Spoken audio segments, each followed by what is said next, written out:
Oke, ini nanyain tentang tujuan penulis. Berarti kita harus baca keseluruhan ya. Dari paragraf pertama, kebiasaan membaca buku di kalangan generasi muda mengalami penurunan yang cukup signifikan dalam beberapa tahun terakhir. Kehadiran media sosial dan konten digital membuat banyak anak muda lebih tertarik pada hiburan instan daripada membaca karya tulis yang membutuhkan konsentrasi lebih tinggi. Padahal membaca buku sekadar aktivitas mengisi waktu luang, melainkan bukan hanya sekadar aktivitas mengisi waktu luang, melainkan sarana penting untuk membangun wawasan, terus juga memperkaya kosakata, dan juga melatih daya berpikir kritis. Jika kebiasaan membaca terus menurun, maka kemampuan literasi bangsa akan terancam. Oke, ini menjadi permasalahan utamanya ya, atau fenomena utama. Permasalahan utamanya. Oke, kita cek di paragraf kedua.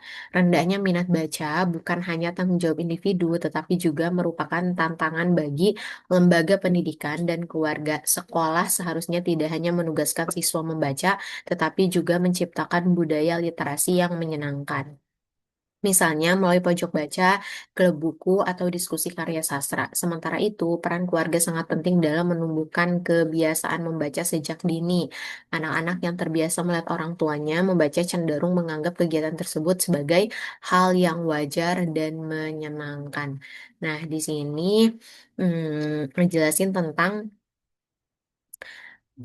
apa namanya rendahnya minat baca itu bukan tanggung jawab individu, tapi juga merupakan tantangan bagi lembaga pendidikan dan keluarga. Jadi di sini lebih em, menjelaskan tentang peran pendidikan dan juga keluarga. Yang terakhir, pemerintah juga memiliki tanggung jawab nih. Ini dari segi pemerintah berarti ya peran pemerintahnya nih. Oke.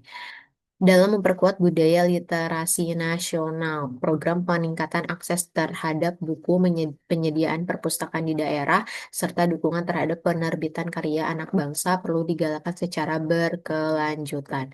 Dengan sinergi antara keluarga, sekolah, dan pemerintah, diharapkan generasi muda Indonesia kembali menjadikan buku membaca sebagai bagian dari gaya hidup mereka. Budaya membaca yang kuat akan menjadi fondasi bagi kemajuan bangsa di masa depan. Oke, tujuan penulis apa nih? Yang A, menjelaskan sejarah perkembangan budaya literasi. Enggak ya, nggak dijelasin apapun ya.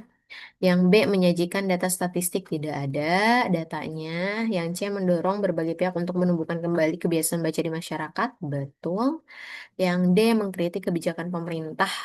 Bukan juga. Yang E, menguraikan perbandingan antara membaca buku dan menggunakan media sosial. Betul, tapi itu bukan menjadi tujuan penulis ya. Jadi yang betul adalah opsi yang C. Oke, sampai bertemu di pembahasan selanjutnya.